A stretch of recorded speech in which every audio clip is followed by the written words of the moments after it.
Marc Vera, heureux de vous accueillir au village Oriou, village des Bonjour. arts, de la culture et de la diversité. Pour nous, c'est véritablement un vrai plaisir d'avoir une personne comme vous qui porte depuis toutes ces années des valeurs justement qui sont à la fois positives, traditionnelles, de terroir et du respect justement de ce qui s'appelle le bio aujourd'hui, de ce qu'on appelle le bio. C'est un parcours extraordinaire au fil des années. Nous aimerions savoir ce rêve qui vous porte depuis votre jeunesse et qui vous amène aujourd'hui ici sur ce plateau. Quel est-il, Marc? Si vous voulez, mon rêve est d'ordre humanitaire parce que, si vous voulez, j'ai rempli une mission en tant que cuisinier à travers la gastronomie. Je me suis posé un tas de questions. Comment transmettre? Parce que moi j'ai eu une chance inouïe, j'ai fait le plus beau métier du monde.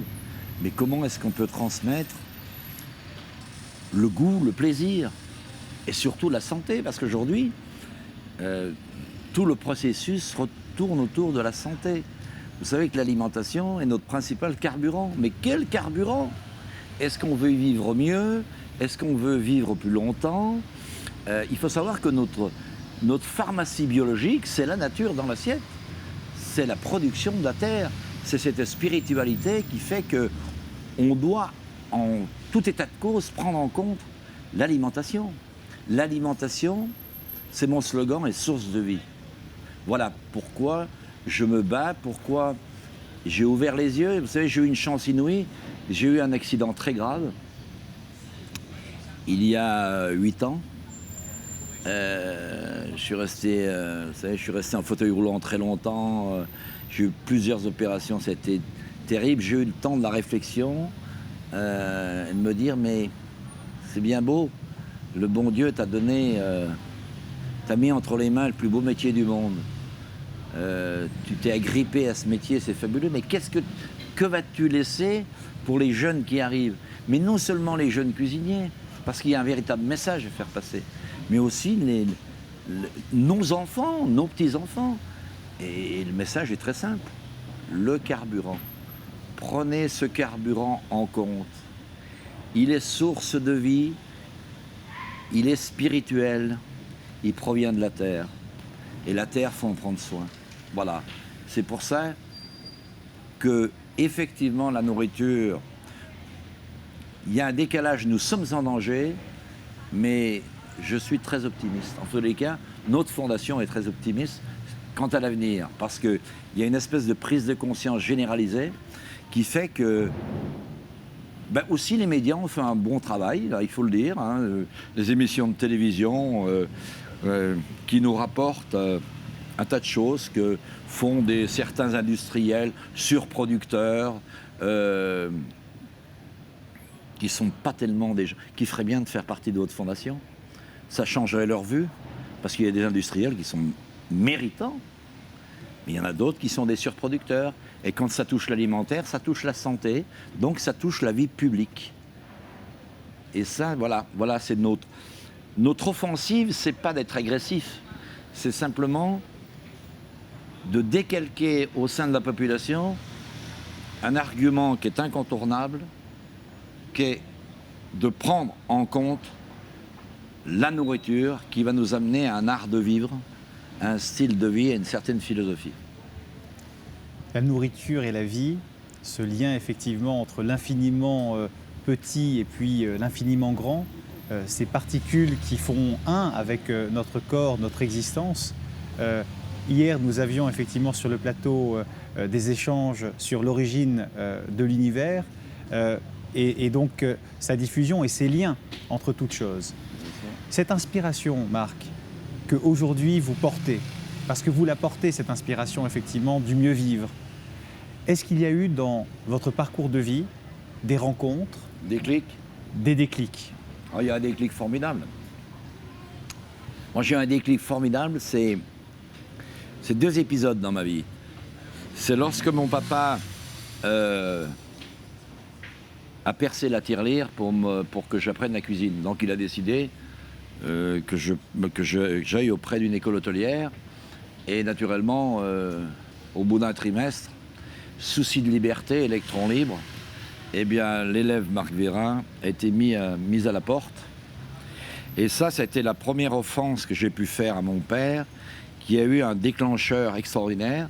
Papa est venu me chercher auprès du proviseur et m'a dit « Décidément, tu feras toujours honte à la famille. » Ça a été...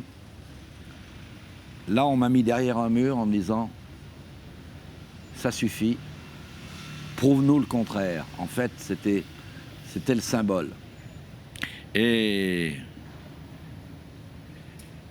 la deuxième chose, je vous dis, cette photocopie de la vie, la première c'est celle-là, et la deuxième c'est... Ben là, il a fallu que je prouve à mon papa que j'aimais ce métier et je voulais réussir. Donc je crois que je l'ai fait en partie. Et la deuxième chose, c'était mon accident. L'accident. Qu'est-ce qui se passe? La réflexion, la philosophie. Quel est le peu de traçabilité que tu as pu laisser? Parce que Dieu sait si mes parents m'en ont laissé, si ma famille m'en a laissé. Vous savez que je suis paysan, hein. J'étais paysan jusqu'à l'âge de 25 ans. Et je me suis dit, mais c'est incroyable. J'ai fait une route formidable. Mais l'histoire de cette vie, c'est quoi l'histoire? Eh bien, c'est simplement le regard de mon père jusqu'à l'accident qui m'a alimenté. Et ce regard, c'était quoi? Ben, c'était le paysan, mon papa paysan, humaniste, tolérant, qui aimait le partage, qui aimait apporter du plaisir. Et j'ai eu une vie assez extraordinaire. Vous savez que mon grand-père a créé la première ferme d'hôtes en montagne, sans le savoir, en 1926. Alors vous imaginez, moi je suis arrivé dans la famille, mais j'étais un enfant, mais nanti d'arômes. Je suis né avec une cuillère aromatique dans la bouche, puisqu'on avait la ferme, on avait 20 vaches laitières, on fabriquait le reblochon, le beurre, la tome, on tuait le cochon, les agneaux, on ramassait les myrtilles d'automne, les cèpes, mais quelle vie exceptionnelle pour un futur cuisinier. Vous vous rendez compte? Et là, soudainement, à travers mon accident, jusqu'à mon accident, j'ai eu le temps de réfléchir et j'ai dit, mais l'alimentation, comment ça s'est-il passé? Et j'ai eu une dérive, même en gastronomie, parce que je ne l'ai pas pris en considération. Je n'ai jamais vu papa. On avait un jardin immense, on avait 1 hectare de légumes, vous imaginez? On vivait en autarcie. Quel bonheur, mais vous vous rendez compte de la chance que j'ai eue? Et je n'ai jamais vu mon papa mettre quoi que ce soit dans la terre pour la dénaturer. Par respect, le respect qu'il avait des autres, ce côté humaniste qu'il avait, ça aurait été une offense suprême. Ça aurait été le décès de toute son histoire. Et là-dessus, je me suis positionné et j'ai dit, mais effectivement, mais c'est extraordinaire. Je veux qu'on retrouve cette identité. Et maintenant, à travers ma gastronomie, nous sommes certainement un des rares chefs français et international utiliser mes produits. On essaye de... Là, en plus, cette année, on va... Bon, vous savez le malheur qui nous est arrivé, puisqu'on a eu un incendie terrible qui a ravagé notre établissement. Mais cet été, on va refaire nos jardins pour être prêts pour l'année prochaine.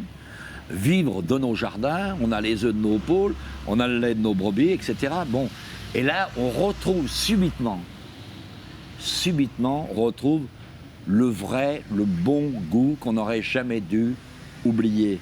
On l'a oublié par un système. Un système, aujourd'hui, on veut nous faire croire.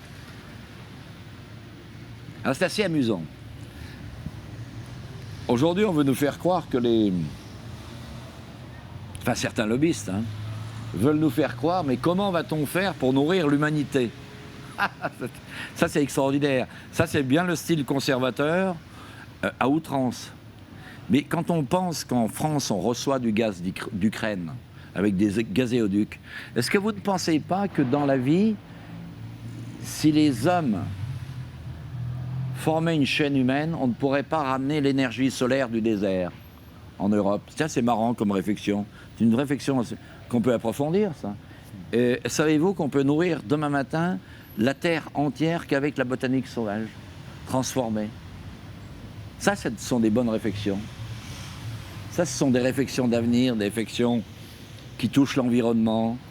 Moi, je trouve qu'aujourd'hui, il y a... Enfin, j'ai vu le gouvernement se pencher sur la priorité économique à travers l'écologie, à travers le... Et je trouve que c'est bien, ça. Je trouve que c'est une bonne réflexion qu'on aurait dû avoir depuis très longtemps. Et j'espère que, quel que soit le gouvernement, ils prennent en compte l'écologie, la biologie, parce que là, pareil, on en parlera, l'écologie et la biologie, parce que c'est l'avenir. Et ce n'est pas réservé à un groupe politique. Excusez-moi, mais quand vous respirez l'air, ou que vous voyez cette eau là à l'extérieur, est-ce que vous avez senti l'air plus UMP que socialiste ou que vert? Moi, pas du tout. Je trouve que là, on est dans une confrontation où il faut absolument que tous ces politiques admettent que l'écologie et la biologie, c'est universel. Sur ce point-là, Marc, je pense que la première chose, effectivement, par rapport à cet échange, c'est la notion d'humanisme. Cette notion d'humanisme qui vous a porté, qui vous a amené, effectivement, par l'histoire, par les générations qui étaient là, dans le respect, effectivement, de l'environnement, de la nature, du partage, et qui vous ont amené, effectivement, à regarder les étoiles. Donc, ça, c'est un message absolument extraordinaire, et c'est un message universel. C'est un message qui montre qu'on est capable d'atteindre les hauts sommets, finalement, d'une qualité partagée, avec des produits qui sont des produits du terroir, et qui sont des produits réalisés, cultivés, avec de l'amour, avec de la générosité et avec un respect. Ces valeurs-là, Marc, une nouvelle fois, vous les portez. Est-ce que vous pensez que nous pouvons, tous ensemble, en nous mobilisant, dans le cadre de cette chaîne humaine que vous mentionnez, être capables de la porter suffisamment haut pour que nos amis, finalement, les uns et les autres, puissent entendre qu'il est de notre responsabilité de préserver cet écosystème et de ne pas rentrer dans un consumérisme absolu qui nous fait complètement perdre le fil des valeurs essentielles. Et on est bien d'accord. On est bien d'accord, mais si on arrive à faire passer ce message, en tous les cas, ce que vous venez de décrire, c'est grâce... on a besoin de gens comme vous. C'est formidable ce que vous faites. Moi, je suis extraordinairement étonné depuis ce matin. J'ai écouté votre papa, votre frère, vous intervenez. On sent que vous avez les qualités du grand cuisinier. Vous avez les yeux qui pétillent parce que vous êtes un passionné et un artiste. Parce que vous avez les deux en même temps. Et ce qui est extraordinaire, c'est que vous êtes un humaniste. À travers tout ce que vous faites, à travers votre fondation, c'est exceptionnel. Et on a besoin de gens comme vous. On a besoin de gens pour aller prêcher la bonne nouvelle à travers des gens comme nous. Mais on a besoin surtout d'une chaîne humaine. On a besoin de rassembler pour passer ce message, ce témoignage. Ce témoignage, moi, il est tellement fort. Le témoignage. Vous savez que c'est exceptionnel, mais pourquoi on a besoin de vous? Parce qu'aujourd'hui, le message biologique, écologique de bien-être ne passe pas. C'est-à-dire qu'il ne passe qu'en partie. C'est pour ça qu'on va compter sur vous. En partie, il passe pourquoi? Parce que lorsque vous interrogez le grand public et vous lui demandez est-ce que vous savez ce que vous avez dans votre assiette? 95% répondent oh là là, oui, oh là là, on a vu des émissions à la télé, ben disons, c'est pas brillant. Hein. Ah, vous êtes informés. Oui, nous sommes informés. Mais j'ai dit que vous savez qu'en France, ne soyez pas pessimistes. Il suffit qu'on se regroupe tous et qu'on monte une société humanitaire de bien-être qui disent par exemple qu'on veut recréer un système de distribution, d'abord chez nous, puis après chez les autres, avec une ouverture sur le monde. Ça existe aujourd'hui avec les AMAP. Mais la question que je me pose aujourd'hui sur tout ça, c'est que, en fait, oui, nous pouvons le faire. Je réponds à votre question. Oui, nous pouvons le faire. En partie parce qu'ils ont l'information, mais la deuxième partie, il faudra qu'on se table et qu'on travaille ensemble. La deuxième partie, c'est, on leur pose la deuxième question, on leur dit, mais qu'est-ce que vous faites pour mieux manger? 95% disent rien. Et pourquoi ils ne disent rien? Parce qu'on les a habitués à un système de distribution qui est beaucoup plus rapide et qui ne prend pas en compte, qui prend beaucoup moins en compte, si, parce qu'il y a des bons distributeurs, mais qui prend moins en compte l'homme. Parce que moi, ce que j'aime chez le petit producteur, quand vous y allez, c'est qu'il est comme vous, il a les yeux qui pétillent, c'est un artiste, il aime la terre, il ne mettra pas de saloperie, parce qu'il a un cœur, parce qu'il est plein d'amour, cet homme, vous comprenez? Et il va vous amener de l'amour à travers sa nourriture, c'est pas compliqué. Mais regardez, nous, en plus, on a le plus beau métier du monde, vous vous rendez compte? Vous allez venir au restaurant chez nous, il faut un timing pas possible, les gens vont venir de gauche, de droite, du monde entier, à tel jour vous êtes chez nous, et qu'est-ce qui se passe? Eh bien, il se passe la chose suivante, c'est qu'au fur et à mesure, vous êtes heureux de vous retrouver et rien ne se passe sans la table. Alors, pour information, moi, il y a une chose que je voudrais connaître, c'est le monsieur qui s'est occupé de la communication des chrétiens. Ça peut être aussi une autre religion, mais les chrétiens, c'est assez symbolique. Vous vous rendez compte qu'on nous vend cette publicité depuis 2000 ans. Et quelle est la publicité qu'on nous vend? C'est la réunion, l'humanisme, le partage et la convivialité. Pourquoi? Ça s'appelle la scène. Il y a l'ennemi du Christ à côté du Christ. Vous vous rendez compte, autour de la table, il a invité son ennemi. Et qu'est-ce qu'ils font?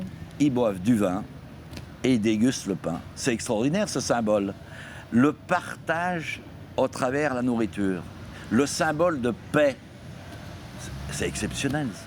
C'est véritablement la sublimation des individualités au travers de ce moment de réunion. Bien sûr. Et ce moment de réunion, Marc, pour celles et ceux effectivement qui ont connu et qui ont eu la chance d'avoir des familles paysannes, des familles de bergers, des familles de villageois, des familles effectivement où la campagne était présente constamment.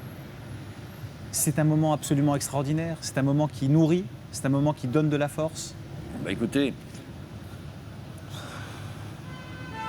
ça... Moi j'ai une chance inouïe. Vous savez, je viens de faire on a une plaidoirie avec certaines personnes compétentes au niveau de l'environnement, entre autres José Bové, qui rentre sur scène et qui dit « Mais vous êtes à Bruxelles, monsieur Bové ?» Oui, oui. Je suis député européen. Et comment vous êtes devenu député européen? Je suis député européen parce que j'étais paysan. Et c'est ma chance. Et je suis monté à côté de lui parce que nous intervenions tous les deux. Et j'ai dit, tiens, c'est amusant. Monsieur Bové, on a un peu la même histoire. Moi, je suis cuisinier parce que j'étais paysan. Et c'est un bonheur total, tout ce que j'ai expliqué. Et je finis, tout à l'heure, je n'ai pas tout à fait terminé, mais entre le fait que papa me renvoie et le fait que j'ai mon accident, j'ai eu une réflexion. Vous savez, je disais, mon papa, c'est un humaniste, c'est un type formidable.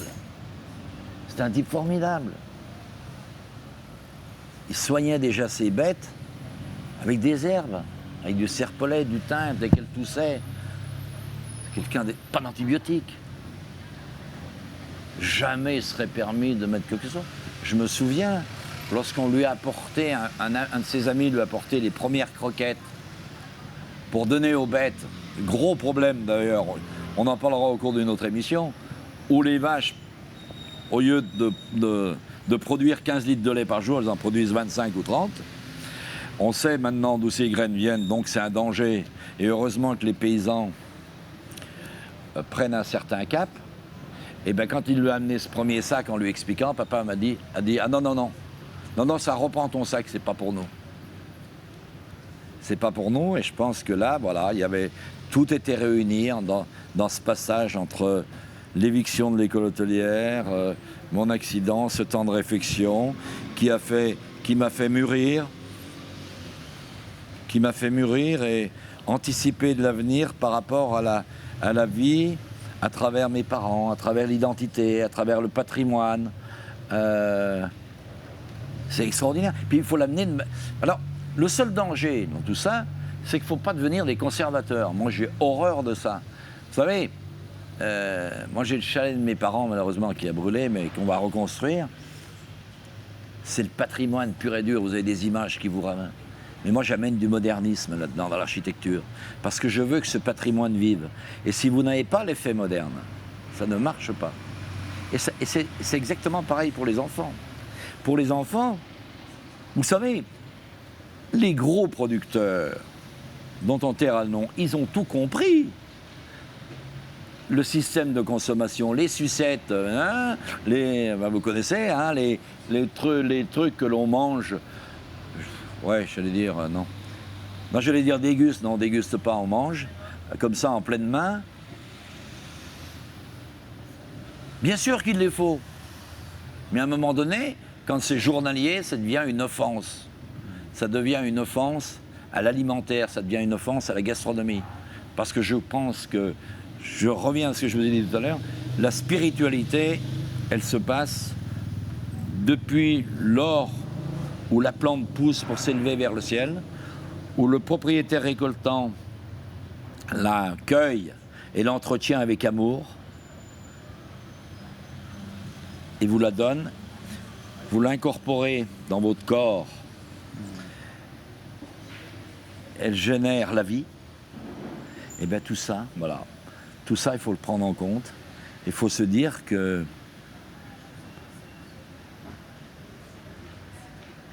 on n'a pas le temps, on n'a pas le droit de dévoyer cette identité où la table résout tellement de problèmes. Tellement de problèmes. Enfin, c'est simple.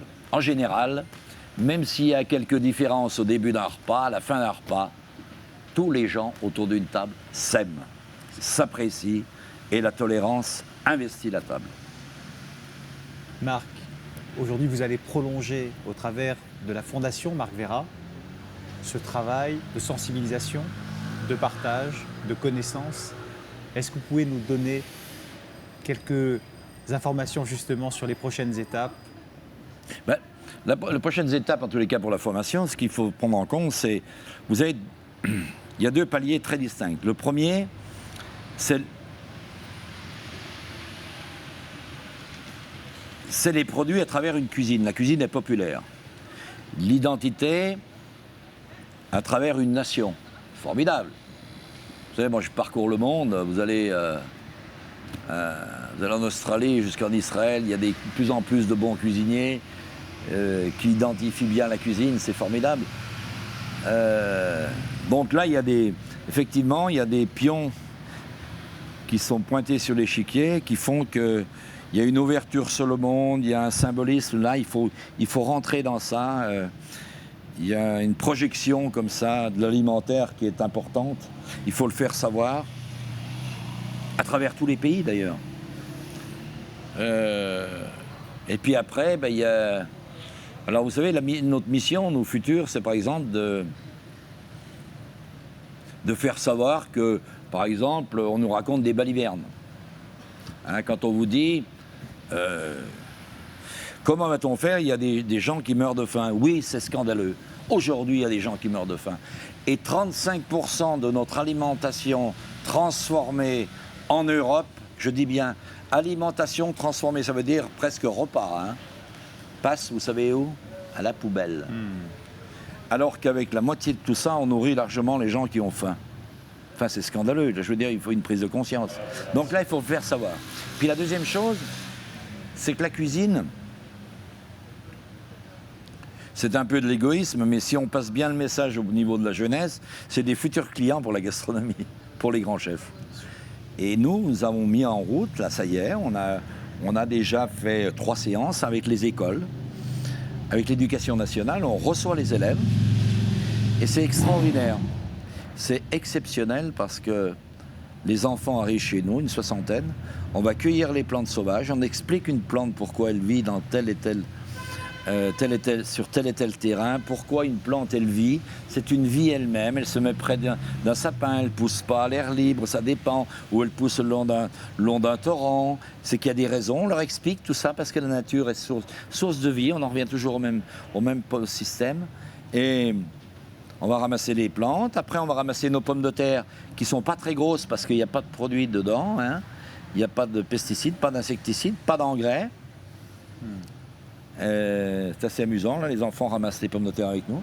À midi, on fait des frites, puis on les frite, puis après on leur fait une petite salade aromatique avec les plantes. Et ce qui est très amusant, c'est que on leur fait par exemple un petit ketchup, parce que là, voilà, je vous ai dit la connotation moderne du jeune, pour que ses yeux s'écarquillent. Je veux dire, il vaut mieux que mettre une sauce basique qu'on faisait anciennement, il vaut mieux mettre du ketchup. Parce que le ketchup, c'est la forme moderne de manger la frite. Mais le ketchup doit être naturel. Donc on leur fait un ketchup, par exemple, sans huile de palme, sans graisse additive. On le fait simplement, ils repartent avec la recette qu'ils donnent à leur maman. Et puis on va chercher l'œuf de nos poules dans le poulailler, on leur fait un œuf à midi. Et tout ça, c'est l'apprentissage de mieux se nourrir, de mieux vivre dans le futur, et surtout l'apprentissage du respect de la terre. Pour prendre cet alimentaire, de donner, il faut que tout le monde ait les droits. Il faut un partage généralisé sur la planète. Mais il faut d'abord, avant tout, respecter ça. Et respecter la terre, c'est respecter l'homme. Donc voilà le message. Marc, s'il y avait un message que vous souhaiteriez adresser aux citoyens du monde qui nous écoutent, quel serait-il? Le premier message, c'est que... Vous savez, si on parle en termes d'écologie, le premier message, c'est que la pollution prioritaire sur la Terre, on n'en parle jamais. Hein. On parle de l'air, on parle de la déforestation, on parle des océans. Première pollution, vous savez ce que c'est? C'est le travail, la transformation de la Terre. Donc, premièrement, on respecte la Terre. On arrête, on essaye d'arrêter, mais là, on essaye d'arrêter tout ce que l'on peut mettre dans la Terre. Vous avez très bien compris de quoi je veux parler. Je n'ai même pas envie de citer le nom. Ben oui, de tout cet irrespect qu'on met dans la terre. Parce que c'est notre corps qui va le consommer plus tard. C'est scandaleux. Mais c'est cette prise de conscience qu'il faut que les gens aient. Ça, c'est le premier message. Le deuxième message, c'est un message très optimiste. Parce que je suis un optimiste. Et si on aime l'homme, on ne peut être qu'optimiste. Sinon, on n'a pas le droit d'exister. On n'a pas le droit d'exister. Et la femme aussi exceptionnelle, c'est exceptionnel la femme, la procréation, l'humanité à travers la femme. Donc, si on fait des enfants, c'est qu'on aime nos enfants et c'est qu'on veut en prendre soin. Donc, voilà, la chaîne va jusqu'au bout. Et puis, pour en revenir à cette fameuse phase très optimiste que j'ai, c'est qu'il y a des lignes de conduite. Par exemple, les vignerons en France, aujourd'hui, nous donnent une ligne de conduite incroyable. Ils ont réduit les phytosanitaires, il y a de plus en plus de biodynamie. Ils ont tracé le sillon dans la vigne, et là, on va le suivre à nouveau. Ça, c'est exceptionnel. Et puis, la dernière chose que je dirais, c'est le symbole même de tout ça, c'est... J'ai envie de le rapporter sur le propre de l'humain. C'est quand une maman vient avec un jeune en disant « Chef, je vous présente mon fils, il voudrait faire de la cuisine. Qu'est-ce qu'il faut qu'il fasse pour être cuisinier ?» Eh bien, vous voyez, c'est la fondation, c'est le message de la fondation. Est-ce que tu as les yeux qui pétillent de bonheur? Si tu ne les as pas, je vais te faire pétiller les yeux de bonheur. Est-ce que tu es passionné? Je sens en toi l'artiste, tu es passionné. Formidable. Et la dernière chose, peut-être la plus importante, est-ce que tu aimes les autres? Parce que pour partager, pour tolérer, pour humaniser ce sens-là, ben, il faut tout ça. Et quand tout ça est confondu, ça devient le mot que je dis depuis le début, ça devient spirituel. De là, on prend en compte la nourriture, qui est notre principal carburant, qui va faire de nous des hommes vivants. Et ben on n'a pas le droit de la détruire, parce qu'on a envie de vivre. Et on a envie de vivre, on a les yeux écarquillés, on a envie de vivre d'amour, avec un grand A. Marc Veyrat, un grand merci pour cet Merci à vous. échange. Merci Marc. Merci. Merci beaucoup.